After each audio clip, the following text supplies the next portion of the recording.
Diberkati dan dicintai oleh Tuhan kita Yesus Kristus. Shalom. Selamat malam teman-teman dan Halo. sangat bersyukur Halo. kembali teman-teman. Aku boleh kembali nih di keluarga besar CSM teman-teman ya. Setelah sekian lama mungkin ya Vin dan Cerena, aku mungkin mengebara entah kemana. Dan puji Tuhan boleh ada nih di tengah-tengah teman-teman lagi. Di tengah-tengah the big family, keluarga besar di dalam Tuhan tentunya. Oke teman-teman yang diberkati oleh Tuhan, malam hari ini kita akan bahas satu tema nih teman-teman. Tema itu berbicara tentang grace ya teman-teman ya, atau berbicara tentang anugerah. Nah mungkin sebelum kita membaca firman Tuhan malam hari ini, sedikit aku bagikan deh tentang anugerah atau grace atau mercy atau kasih karunia atau belas kasihan. Nah teman-teman, itu semua merujuk kepada yang menerima anugerah atau yang menerima kasih karunia adalah mereka-mereka yang sebetulnya tidak pantas teman-teman. Mereka-mereka yang tidak layak, yang harusnya tidak berkenan dapat itu, tapi diberikan kepadanya. Sepertinya contohnya begini ya, kita ini adalah orang-orang yang sebetulnya nggak layak dapat hadiah contohnya. Tapi karena kasih karunia dari seseorang itu, dia memberikan kita hadiah. Walaupun secara penilaian orang-orang, kita tuh nggak layak terima hadiah itu. Dan teman-teman tahu, berbicara anugerah dan apalagi ajaib benar anugerah, merujuk kepada anugerah atau grace yang Tuhan berikan kepada kita. Apakah itu? Yaitu keselamatan jiwa kita, teman-teman. Nah, teman-teman tahu bahwa kita semuanya adalah, harus kita tahu dulu bahwa kita semuanya adalah orang-orang yang sebetulnya tidak pantas, teman-teman. Tidak layak untuk mendapatkan hadiah, yaitu keselamatan atau anugerah. Tapi karena cinta dan kasihnya, kita boleh dilayakkan, teman-teman, untuk mendapat anugerah itu. Dan teman-teman yang diberkati oleh Tuhan malam hari ini, yang menjadi pembacaan dan perenungan firman Tuhan, kita akan belajar nih teman-teman, dari seorang tokoh dalam Alkitab yang benar-benar kita sudah tahu bersama. Dia adalah orang yang bagaimana diubahkan hidupnya menjadi orang yang luar biasa, karena sebetulnya dia juga tidak layak menerima anugerah itu. Tapi karena kemurahan Tuhan, dia menerimanya. Nah teman-teman bisa lihat ya Alkitab kita masing-masing. Kita akan buka surat surat Paulus kepada jemaat di Galatia pasal yang pertama, teman-teman. Atau kita bisa lihat di surat Galatia pasal yang pertama, ayatnya yang ke-11 sampai ayatnya yang ke-16, teman-teman ya. Galatia pasalnya yang ke-1 ayat 11 sampai ayat yang ke-16. Kalau teman-teman sudah dapatkan ayatnya, saya akan bacakan bagi kita semua. Teman-teman bisa perhatikan Alkitab masing-masing ya dengan baik. Di bawah perikop bagaimana Paulus menjadi rasul. Ayat yang ke-11, sebab aku menegaskan kepadamu saudara-saudaraku bahwa Injil yang kuberitakan itu bukanlah Injil manusia. Karena aku bukan menerimanya dari manusia dan bukan manusia yang mengajarkannya kepadaku, tetapi aku menerimanya oleh penyataan Yesus Kristus. Sebab kamu telah mendengar tentang hidupku dahulu dalam agama Yahudi, tanpa batas aku menganiaya jemaat Allah dan berusaha membinasakannya. Dan di dalam agama Yahudi, aku jauh lebih maju dari banyak teman yang sebaya dengan aku di antara bangsaku, sebagai orang yang sangat rajin memelihara adat istiadat nenek moyangku. Tetapi waktu ia telah memilih aku, perhatikan teman-teman ayat yang ke-15, tetapi waktu ia telah memilih aku sejak kandungan ibuku dan memanggil aku oleh kasih karunia-Nya, berkenan menyatakan anaknya di dalam aku, supaya aku memberitakan dia di antara bangsa-bangsa bukan Yahudi. Maka sesaat pun aku tidak diminta pertimbangan kepada manusia. Demikian jauh pembacaan firman Tuhan, teman-teman yang terkasih, dan dikatakan berbahagia adalah setiap kita yang tidak saja mau baca, merenungkan, tapi berdoa, memohon pertolongan Tuhan untuk kita melakukan dalam kehidupan kita semua hari lepas hari. Terpujilah nama Tuhan. Teman-teman yang diberkati dan dikasih oleh Tuhan, teks yang kita baca tadi dari Galatia pasal yang pertama, teman-teman ya, ayat yang ke-11 sampai 16, atau teman-teman bisa baca keseluruhan perikop itu menjadi salah satu, teman-teman, salah satu rasul besar yang aku bilang tadi di awal, orang yang begitu luar biasa dipakai oleh Tuhan, yang namanya adalah Paulus. Nah, teman-teman yang diberkati oleh Tuhan, tahu bukan kalau teman-teman melihat Paulus ini latar belakangnya siapa? Kalau teman-teman melihat dalam kisah para rasul pasal yang ke-9, itu diceritakan bagaimana Paulus bertobat di sana. Bertobat karena apa? Karena teman-teman tahu, Paulus ini bukan sebetulnya bisa dikatakan bukan penjahat, bukan preman. Dia ini teman-teman adalah seorang Farisi. Dia adalah orang yang pintar firman Tuhan juga, dalam artian kitab-kitab Yahudi, kitab-kitab para nabi, kitab-kitab Musa atau Pentateuk, dia tahu teman-teman. Namun yang diberkati oleh Tuhan, ternyata dia bertobat bukan karena dia taat melakukan segala sesuatu berkaitan dengan hukum Taurat, tapi dia bertobat karena terima Tuhan Yesus. Nah, teman-teman, yang aku bilang tadi, ini menjadi salah satu kesaksian dari Rasul Paulus dari sekian banyak kesaksiannya di dalam Alkitab kita, teman-teman. Dan kita lihat kesaksiannya di sini tentang bagaimana dia menceritakan tentang dirinya, ya, tentang dirinya bahwa dia memberitakan firman atau Injil yang berasal dari Yesus, bukan dari manusia. Dan teman-teman lihat ayat 13, dia sedikit membagikan masa lalunya. Dia mengatakan, kamu telah mendengar tentang tentang hidupku dahulu dalam agama Yahudi tanpa batas aku menganiaya jemaat dan berusaha membinasakannya. Dan teman-teman yang diberkati oleh Tuhan, ketika nanti Paulus bertobat, dia tahu kalau itu dosa besar.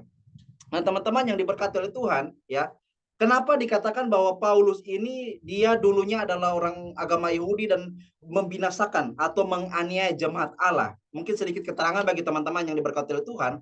Di dalam waktu zaman Rasul Paulus, ya teman-temannya, orang-orang yang ikut Tuhan Yesus tuh, mungkin kita yang hidup di zaman Paulus, kita ikut Tuhan Yesus.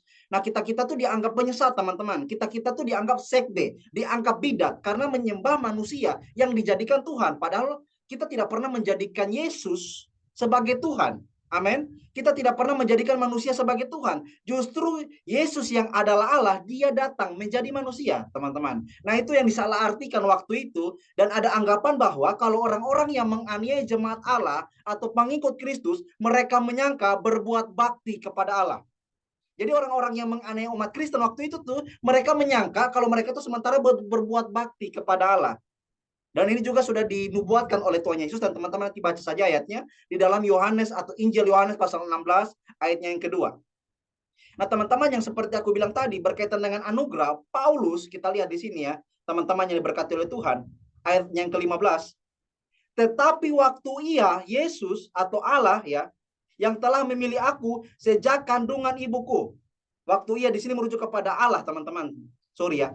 Waktu ia telah memilih aku sejak kandungan ibuku dan memanggil aku oleh kasih karunia, teman-teman perhatikan 16, berkenan menyatakan anaknya di dalam aku supaya aku memberitakan dia di antara bangsa-bangsa bukan Yahudi. Nah, teman-teman yang diberkati dan dikasih oleh Tuhan kita Yesus Kristus, seperti yang aku bilang tadi tentang bagaimana siapakah Paulus. Teman-teman, ini mungkin kurang begitu terang-terangan bagaimana Paulus menyatakan siapa dirinya, tapi kalau teman-teman kita bisa sama-sama lihat ayatnya ya. Bagaimana ada salah satu kesaksian lagi tentang Paulus benar-benar menyatakan dia itu siapa. Bahkan dalam ayat itu menyatakan dalam melakukan hukum Taurat, Paulus tidak bercacat. Itu terlalu ngeri, teman-teman. Bagaimana kalau kita lihat hukum Taurat begitu sulit dilakukan, tapi Paulus mengatakan dalam melakukannya aku tidak bercacat. Di manakah itu? Kita sama-sama buka ayatnya, teman-teman, dalam Filipi pasal 3. Filipi pasal 3 ayatnya yang keempat ya. Teman-teman bisa lihat ayat-ayatnya di sana. Saya akan bacakan bagi kita semua. Filipi pasal 3 ayat yang keempat sampai seterusnya saya bacakan bagi kita semua. Dikatakan, sekalipun ya, Paulus dalam kesaksiannya tentang kebenaran yang sejati dikatakan di sana, sekalipun aku juga ada alasan untuk menaruh percaya pada hal-hal lahiriah, jika ada orang lain menyangka dapat menaruh percaya pada hal-hal lahiriah, aku lebih lagi. Teman-teman, artinya apa? Paulus mau katakan kalau ada orang yang melakukan segala seremonial agama, hal-hal yang lahiriah yang dapat dilihat, Paulus mau katakan kalau ada orang yang mengatakan dia hebat dalam melakukan itu, Paulus mau bilang saya lebih lagi. Ini teman-teman dia bercerita tentang hidupnya sebelum atau di luar Yesus waktu itu, di luar Tuhan Yesus ya, dia cerita tentang dirinya. Kita lihat ayat yang kelima. Disunat pada hari yang ke-8, dikasih tahu ya. Dari bangsa Israel, aku dari bangsa Israel, dari suku Benyamin, orang Ibrani asli, tentang pendirian terhadap hukum Taurat, aku orang Farisi. Nah, teman-teman sudah tahu ya, seperti aku bilang tadi di awal, Paulus adalah seorang Farisi. Yang teman-teman tahu, orang Farisi atau ahli-ahli Taurat atau imam-imam, mereka-mereka ini mungkin dikatakan adalah teologi-teologiawan atau apologet-apologet waktu itu, apologet Yahudi, yang mereka itu teman-teman belajar tentang kitab Musa atau 5 kitab Musa, kitab Pentateuk, kitab para nabi, itu sedetail-detailnya dari Kejadian sampai Maliaki, yang kita sebut sekarang adalah Perjanjian Lama atau Old Testament, ya. Nah, kita lihat Paulus orang Farisi, ternyata dia adalah seorang didikan atau dia adalah murid Gamaliel, guru hebat yang hidup zaman itu. Jadi Paulus, teman-teman, harus diperhatikan ya.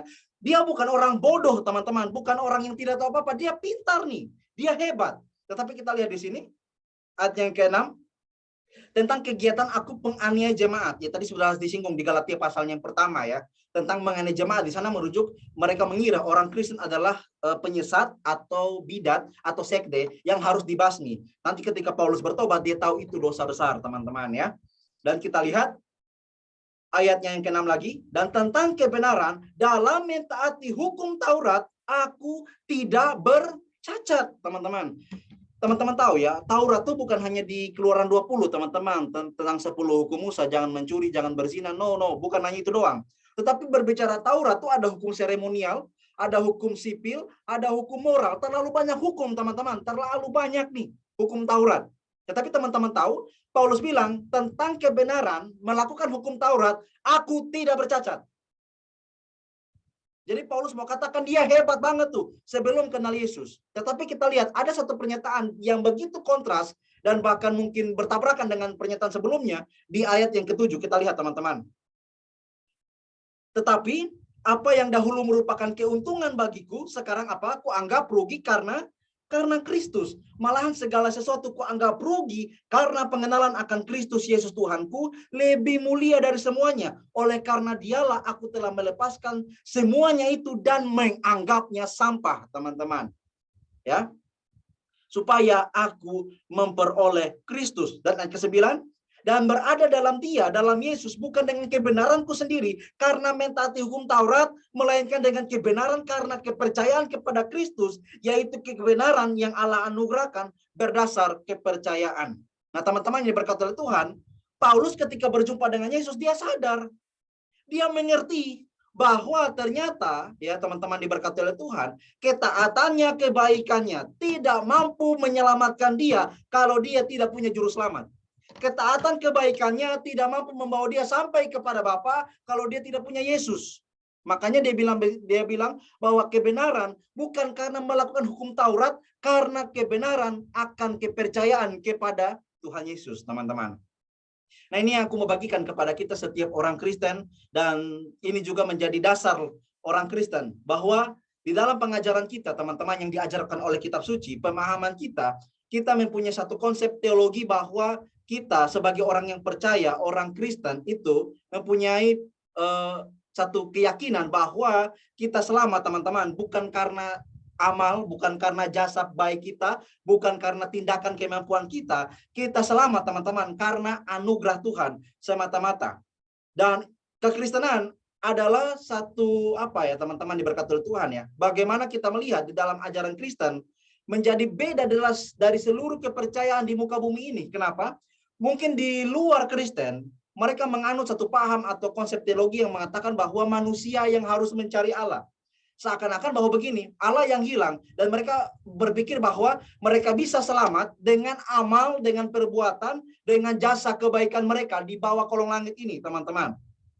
Jadi seakan-akan mereka bisa masuk surga dan selamat dengan beramal, berbuat baik. Apakah benar demikian? Teman-teman yang diberkati oleh Tuhan, di dalam kekristenan, kitalah yang hilang, teman-teman. Makanya Allah datang ke dalam dunia untuk mencari kita. Teman-teman tahu bukan? Ketika di dalam kasus bagaimana manusia pertama diciptakan, Adam dan Hawa, ketika mereka jatuh ke dalam dosa, teman-teman, mereka jatuh ke dalam dosa dan akhirnya mereka mati. Dan ingat teman-teman, mati di sana tidak merujuk kepada mati jasmani, mati secara harafiah, tapi mereka mati dalam artian mati secara rohani. Mereka tuh terpisah atau hubungan mereka terpisah dengan Allah, teman-teman. Makanya ketika mereka sementara baik-baik, ketika mereka jatuh dalam dosa, mereka sembunyi. Karena apa? Mereka tahu mereka telanjang, teman-teman. Dosa menghantarkan mereka kepada kebinasaan. Dan kita semua kan adalah keturunan Adam dan Hawa. Kita semua membawa benih dosa itu, teman-teman. Dan teman-teman tahu Allah yang datang mencari manusia. Makanya Allah bertanya dan mengatakan, hai Adam, di manakah engkau? Karena ya kita yang terhilang. Nah, teman-teman yang diberkati dan dikasih oleh Tuhan kita Yesus Kristus, seperti yang saya bilang tadi, kita selamat only grace, karena anugerah, karena iman. Karena apa teman-teman yang diberkati oleh Tuhan? Ketika kita berdosa, ketika kita sudah di luar Tuhan Yesus, kita semua dipandang oleh Allah sebagai orang yang berdosa. Statusnya orang berdosa. Kita semua harus layak, harus pantas menerima kebinasaan dan menerima kematian kekal, bahkan menerima neraka. Harusnya kita seperti itu, teman-teman. Karena apa? Kita berdosa. Kita sebagai orang berdosa, sebagai keadilan Allah, Allah harus menghukum kita. Dan teman-teman perhatikan, ketika dari keadilan Allah itu, Allah seharusnya menghukum kita, tapi dengan cinta dan kasihnya juga, Allah berpikir bagaimana caranya untuk kita boleh selamat. Karena kita tahu Allah itu mempunyai dua sifat, teman-teman, seperti uang mata koin yang ada angka dan juga ada gambar yang tidak dapat dipisahkan. Mungkin sedikit gambaran bagi kita supaya teman-teman mungkin bisa mengerti apa yang saya sampaikan. Yang pertama adalah kita sebagai orang berdosa yang harusnya layak mati, layak binasa, Allah mengharuskan untuk menghukum kita, teman-teman. Sebagai Allah yang adil dong, iya kan? Allah yang adil harus hukum kita karena kita adalah orang yang berdosa, melanggar hukum Allah.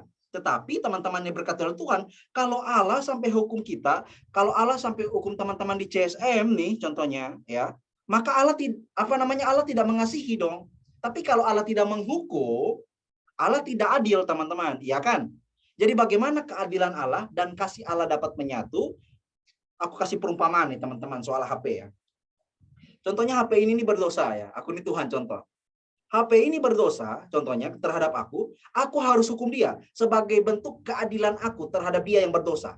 Kalau aku hukum dia, aku adil, tapi sayangnya aku tidak mengasihi. Tapi kalau aku tidak hukum dia, teman-teman ya, kalau aku tidak hukum dia nih, artinya aku tidak adil dong. Nah, bagaimana keadilanku dan kasihku dapat menyatu? Kamu geser ke sana, lalu aku mengaruniakan atau aku memberikan, merelakan anakku yang tunggal ini untuk ganti kamu, sehingga dia yang dihukum.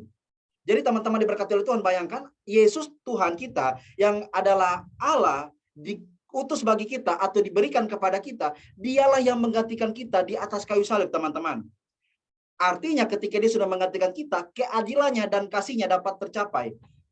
Dia tetap menghukum, tapi dia juga tidak secara langsung menghukum kita karena ada yang menggantikan kita, yaitu Tuhan Yesus. Ini teman-teman coba renungkan ya.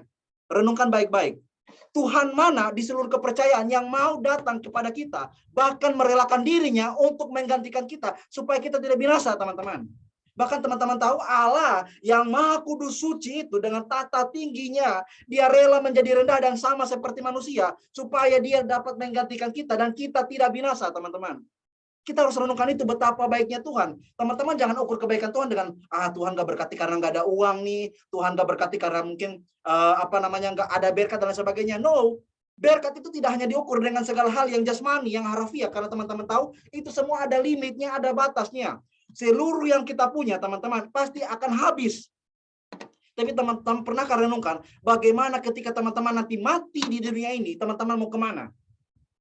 Dan teman-teman tahu ketika kita punya Tuhan Yesus, kita dibenarkan olehnya. Teman-teman boleh beribadah, teman-teman boleh sampai kepada Tuhan, menyenangkan hati Bapa, bahkan teman-teman melakukan pemberitaan Injil dan sampai kepada Tuhan. Karena apa? Karena Yesus telah terlebih dahulu mati bagi kita dan bangkit bagi kita, sehingga kita boleh layak. Kalau tanpa Tuhan Yesus, teman-teman, Yesaya 64 ayat 6 mengatakan, kesalehan kami seperti kain kotor. Teman-teman tahu bukan? Kain kotor di sana merujuk kepada kain kotor yang mana? Itu bukan kain pel, bukan kain lap kaca, tapi kain kotor di sana merujuk kepada kain cemar. Minta maaf nih, kain kotor merujuk kepada kain pembalut wanita zaman itu. Itu dinamakan kesalehan, teman-teman. Dan teman-teman tahu kitab Yesaya ditulis 700 tahun sebelum Tuhan Yesus lahir. Dan Tuhan Yesus kan lahir 2000 tahun lalu tuh. Jadi sekitar 2700 tahun lalu Yesaya ditulis, dan kain pembalut wanita waktu yang Yesaya maksud adalah zaman Yesaya. Betapa kotor dan najisnya kesalehan di luar Tuhan Yesus. Teman-teman kita akan lihat beberapa data ya. Contohnya di dalam Roma. Roma pasal 3 ya, ayatnya yang ke-10 kalau tidak salah. Roma pasalnya yang ketiga. Ayat yang ke-11 atau 10, coba saya lihat dulu ya teman-teman ya. Ya, ayat yang ke-10 dan 11 atau 12. Saya bacakan bagi kita semua teman-teman. Roma pasal 3, ini teman-teman perhatikan ya. Di luar Tuhan Yesus, segala perbuatan baik kita itu tidak ada gunanya sama sekali, karena statusnya kita orang berdosa. Ayat yang ke-10 dari Roma pasal 3 dikatakan, sebab ada tertulis, tidak ada yang benar, seorang pun tidak. Tidak ada seorang pun yang berakal budi, tidak ada seorang pun yang mencari Allah. Tidak ada, teman-teman. Tidak ada seorang pun yang mencari Allah. Semua orang telah menyeleweng, mereka tidak berguna, tidak ada yang berbuat baik, seorang pun tidak. Teman-teman bisa bayangkan ini ayat-ayat ini, teman-teman lihat ya. Tidak ada yang berbuat baik, semua orang telah menyeleweng. Artinya di luar Tuhan Yesus, teman-teman mau berbuat baik sebaik-baik apapun, Allah tetap tidak membenarkan itu. Karena teman-teman berdosa. Seperti Paulus tadi. Dia katakan, aku begini, aku hebat dalam melakukan hukum Taurat, aku tidak bercacat. Tetapi ketika berjumpa dengan Yesus, keselamatan karena anugerah itu, dia melihat, oh iya, tetapi apa yang merupakan keuntungan bagiku dulu, sekarang ku anggap rugi. Rugi benar karena pengenalan akan Tuhan Yesus. Kalau aku waktu itu hidup tanpa kenal Tuhan Yesus, pasti aku binasa. Makanya Paulus bilang bahwa aku bahkan menganggapnya rugi dan bahkan menganggapnya sampah, teman-teman. Kenapa sampah? Karena semua itu tidak akan ada benarnya kalau Tuhan Yesus tidak ada dalam hidupku. Tapi sekalipun teman-teman, mungkin teman-teman sering jatuh dalam dosa, ini bukan berarti teman-teman boleh bebas melakukan dosa, no. Roh Kudus akan menolong teman-teman, tapi dalam perjalanannya teman-teman mungkin keseleo kayak gitu. Tidak dalam artian tidak disengaja untuk melakukan dosa, dan teman-teman mau datang kepada Allah, Tuhan akan membenarkan. Dan teman-teman tahu, dibenarkan bukan karena teman-teman baik, no. Tapi karena ada Tuhan Yesus di dalam hidup teman-teman. Jadi itulah yang menjadi anugerah besar bagi kita semua, teman-teman, yang diberkati oleh Tuhan. Bagaimana kita boleh selamat karena anugerah, karena cintanya, teman-teman yang diberkati oleh Tuhan.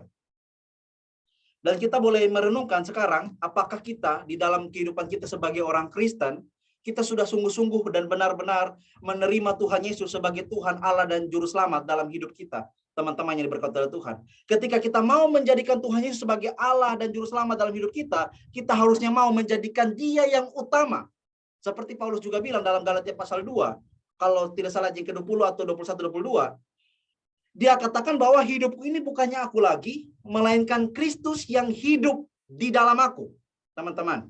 Jadi sekarang hidupku yang kuhidup ini bukannya aku lagi, melainkan Kristus yang hidup di dalam aku. Teman-teman yang diberkati oleh Tuhan, kita semua boleh dikatakan mungkin adalah budak dosa. Budak dosa yang seharusnya kita diperhamba dengan dosa, teman-teman. Dan teman-teman tahu, tidak ada siapapun yang bisa membeli dan menebus kita dari dosa selain Tuhan Yesus, teman-teman. Kita lihat dulu ayatnya lagi, teman-teman ya. Mungkin teman-teman bisa catat ayat-ayatnya sebagai bahan perenungan kita.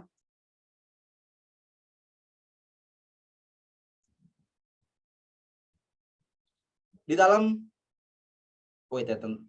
teman-teman di dalam 1 Petrus ya.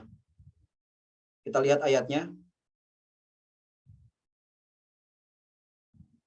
1 Petrus pasal 1, teman-teman ya. 1 Petrus pasal 1 ayatnya yang ke-18 sampai ayat yang ke-19. Saya bacakan bagi kita, teman-teman ya. Dikatakan di sana, sebab kamu tahu bahwa kamu telah ditebus dari cara hidupmu yang sia-sia, yang kamu warisi dari nenek moyangmu itu, bukan apa teman-teman, dengan barang yang fana, bukan pula dengan perak atau emas, melainkan apa? Dengan darah yang mahal, yaitu darah Kristus yang sama seperti darah anak domba, yang tak bernoda dan tak bercacat. Baik saya, baik teman-teman dan saudara-saudara yang boleh bergabung malam hari ini, ketika kita boleh di dalam Tuhan Yesus, teman-teman tidak lagi murah. Teman-teman lihat ya, teman-teman harganya bukan dolar, bukan rupiah, bukan pound sterling, bukan dolar. Harga teman-teman adalah darah Tuhan Yesus di atas kayu salib. Terlalu mahal, teman-teman, terlalu mahal. Makanya teman-teman ada yang insecure dan mengatakan saya begini dan saya begitu. No. Keberhargaanmu tidak dipandang dari fisikmu. Ulang ya. Keberhargaanmu tidak dipandang dari fisikmu. Kamu mau tinggi, mau pendek, mau keriting, mau lurus, mau putih, mau hitam. Tapi kalau engkau punya Yesus, engkau terlalu berharga di matanya. Saking berharganya engkau, dia rela jadi manusia, mati gantikan engkau, dan bahkan bangkit untuk kita semua menerima keselamatan yang begitu kekal. Itulah yang dinamakan ajaib benar anugerah Tuhan. Teman-teman yang diberkati oleh Tuhan. Terlalu ajaib. Sampai ajaibnya kita mungkin tidak bisa pernah berpikir, ternyata Allah yang kita sembah, sebelum kita mungkin meminta, dia sudah berinisiatif lebih dulu untuk selamatkan kita. Sebelum kita minta tolong, Tuhan tolong aku, dia lebih dulu tolong kita, teman-teman. Sebelum kita minta. Tuhan manakah lagi yang seperti dia, teman-teman? Allah manakah yang engkau mau sembah lagi selain dia? Makanya teman-teman terlalu miris, kalau ada orang tinggalkan Tuhan Yesus hanya gara-gara uang, gara-gara pacar, gara-gara jabatan, atau gara-gara popularitas, terlalu sangat sayang, teman-teman. Teman-teman mau tahu ya, orang paling kaya di dunia ini pun, kalau dia mati, dia cuma butuh tanah 2 kali 1. Benar ya? Dia punya mungkin seluruh dunia, dia punya seluruh benua mungkin di dunia planet ini, tapi dia mati itu dia cuma butuh tanah 2 kali 1 untuk kubur mayatnya. Iya toh? Artinya apa? Tidak ada yang kekal, tidak ada yang abadi. Selama yang kita hidup ini, semuanya pasti akan hilang, teman-teman. Akan hilang, lenyap. Bahkan napas kita pun itu juga diberikan oleh Allah. Apakah gunanya seorang memiliki seluruh dunia ini, tapi dia kehilangan nyawanya, teman-teman, yang diberkati oleh Tuhan? Dan kita melihat bagaimana tadi Paulus dengan begitu luar biasa, dia boleh dipakai oleh Tuhan. Dan teman-teman bisa baca kisah pertobatannya di dalam Kisah Para Rasul pasal 9. Dia rebah di depan pintu gerbang Damsyik. Yesus menyatakan, "Hei Paulus, Saulus, kenapa engkau menganiaya aku? Siapakah engkau?" "Akulah Yesus yang engkau aniaya itu." Paulus benar-benar melihat keajaiban dan luar biasa. Teman-teman tahu, tadi katanya tidak bercacat bukan? Ya kan? Paulus bilang dia hebat. Kalau teman-teman lihat lagi nih, satu ayat lagi. Di dalam 1 Timotius pasal 1, teman-teman. Kita lihat ya. 1 Timotius pasal 1 ayat yang ke-13.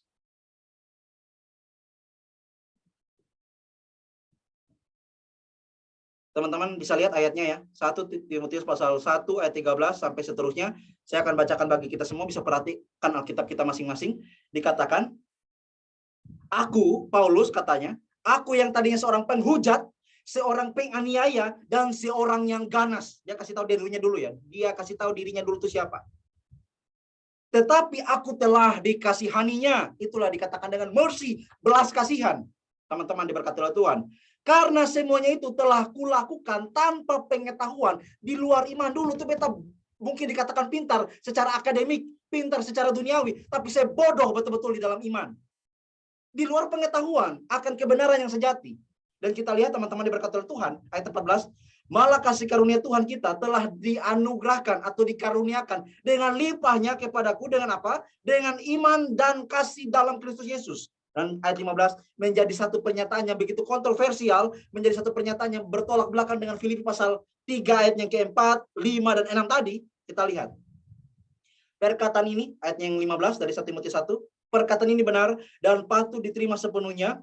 Kristus Yesus ke dunia untuk menyelamatkan orang berdosa, dan di antara mereka akulah yang paling berdosa."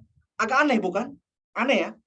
Tadi katanya dalam melakukan hukum Taurat aku tidak bercacat, aku orang Farisi, orang Israel, suku Benyamin asli. Tapi dikatakan di sini dari semua orang berdosa akulah yang paling berdosa. Bagaimana dia sudah tahu diri ketika di dalam Yesus. Makanya teman-teman coba cek dan recheck. Orang-orang di dalam Tuhan Yesus sungguh-sungguh dia tidak akan menyombongkan diri, teman-teman. Bahkan dalam pembicaraannya dia lebih banyak bicara tentang Yesus yang disembah dibandingkan dirinya. Bahkan mungkin ada orang yang lebih meninggikan dirinya dibandingkan Tuhan Yesus. Teman-teman, ketika saya merenungkan ada 2 hal yang mungkin saya bagikan ya. Sebagai orang berdosa, ada namanya orang berdosa tahu diri, ada orang berdosa tidak tahu diri. Nangkap? Ada orang berdosa yang tahu diri, ada orang berdosa yang tidak tahu diri. Salah satu kisahnya kita lihat lagi, teman-teman mungkin bisa lihat ayatnya di dalam Injil Lukas pasal 18. Lukas pasal 18 ya. Ayat yang ke-9 teman-teman sampai ayatnya yang ke-14. Aku bacakan bagi kita, teman-teman bisa lihat. Lukas pasal yang ke-18 ayat ke-9 sampai ayat yang ke-14. Ini tentang orang berdosa yang tahu diri, orang berdosa yang tidak tahu diri. Kita di golongan mana nih? Perumpamaan tentang orang Farisi dan pemungut cukai. Ayat yang ke-9 dari Lukas pasal 18. "Dan kepada beberapa orang yang menganggap dirinya benar dan memandang rendah semua orang lain, Yesus mengatakan perumpamaan ini." Ada 2 orang. Teman perhatikan ya. Ada 2 orang yang pergi ke bait Allah dan berdoa. Yang seorang adalah Farisi. Farisi ini model-model kayak Paulus dong tuh. Iya kan? Ya. Dan juga ada pemungut cukai. Pemungut cukai adalah orang-orang yang dikecam dan dihina gila-gilaan, karena pemungut cukai itu dianggap sebagai orang-orang yang mengkhianati bangsa karena mereka memberi pajak itu kepada bangsanya sendiri dan memberikannya kepada bangsa Romawi. Itu dianggap pengkhianat. Itu namanya pemungut cukai, ya kan? Dan orang Farisi ini, teman-teman perhatikan ayat 11, orang Farisi itu dalam doa nih datang kepada Allah, dalam hatinya dia bilang begini, "Ya Allah, aku mengucap syukur ya, karena aku tidak sama seperti orang lain." Bayangkan, Di dalam doa, dia sombongkan diri kepada Allah. Karena aku tidak sama seperti sama orang lain. Bukan perampok, bukan orang lalim, bukan pezina, dan bukan juga seperti pemungut cukai ini. Teman-teman bisa perhatikan. Sibuk nyombongkan diri di hadapan Tuhan. Sibuk hina orang lain di dalam doa. Ini sombongnya keterlaluan, teman-teman. Sungguh mati.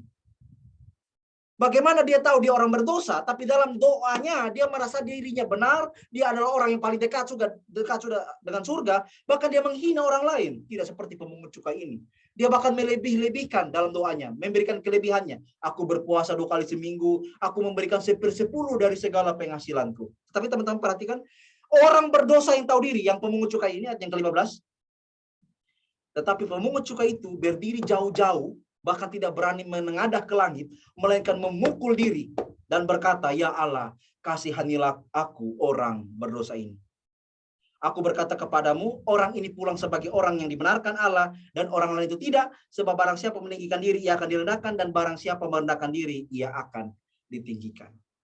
Teman-temanku, saudara-saudaraku yang diberkati oleh Tuhan, aku berdoa bahwa kiranya kita boleh setia di dalam Tuhan, dan teman-teman harus tahu, kita benar-benar bersyukur karena Tuhan terlalu mencintai kita. Cintanya total untuk saya dan teman-teman semua. Untuk teman-teman yang berada di dalam ruangan Zoom malam ini juga. Terlalu besar cintanya. Dan bagaimana kita melihat Paulus itu, yang dia adalah orang yang berdosa, tapi boleh dipakai menjadi orang yang luar biasa. Dan teman-teman tahu, ya, Paulus ini, dia yang adalah dulu orang berdosa, menganiaya pengikut Kristus, tapi ketika dia bertobat, dalam 27 kitab perjanjian baru, 13 di antaranya Rasul Paulus yang tulis. Teman-teman yang diberkati oleh Tuhan, kita selamat karena anugerah, amin. Kita selamat karena iman kepada Tuhan sungguh-sungguh, maka kita boleh mendapatkan anugerah yang begitu ajaib dan anugerah yang begitu besar. Anugerah yang tidak pernah diberikan oleh siapapun, anugerah yang tidak dapat diberikan oleh siapapun dia. Teman-teman, ya, hanya Yesus, hanya Allah Tritunggal yang menolong kita dan menolong kita untuk kita hidup sesuai dengan apa yang Dia mau. Menolong kita, meloloskan kita dari kebinasaan sampai kepada kehidupan yang kekal dan dapat sampai kepada keselamatan yang pasti itu. Dan teman-teman tahu, dan yang sebagai penutup dari sharing ini adalah keselamatan atau hidup yang kekal, atau kita bisa sampai kepada Bapa, sampai kepada surga. One way, satu-satunya jalan untuk kita sampai kepada Bapa, menyenangkan Dia, hanya melalui Yesus. Tidak ada jalan lain, teman-teman. Tidak ada jalan lain untuk kita boleh diselamatkan. Hanya melalui Yesus, dan saya percaya benar, teman-teman, kita semua sudah terima Yesus. Dan maukah teman-teman memberitakan Tuhan Yesus sebagai hadiah besar, sebagai obat yang besar bagi semua orang yang teman-teman ketahui jatuh dalam dosa dan bahkan hidup sebagai orang berdosa? Sehingga apa kabar baik ini kita beritakan kepada mereka, yang olehnya mereka mengenal Tuhan Yesus, mereka percaya, dan mereka akhirnya mendapatkan anugerah, mercy, belas kasihan, kasih karunia itu, keselamatan itu di dalam hidupnya. Tuhan Yesus memberkati kita dengan firman-Nya. Baik teman-teman, sebelum kita mengaminkan firman Tuhan, mari kembali lagi kita satu hati dalam doa, kita mensyukuri firman Tuhan, teman-teman yang berkati oleh Tuhan ya, dan mari kita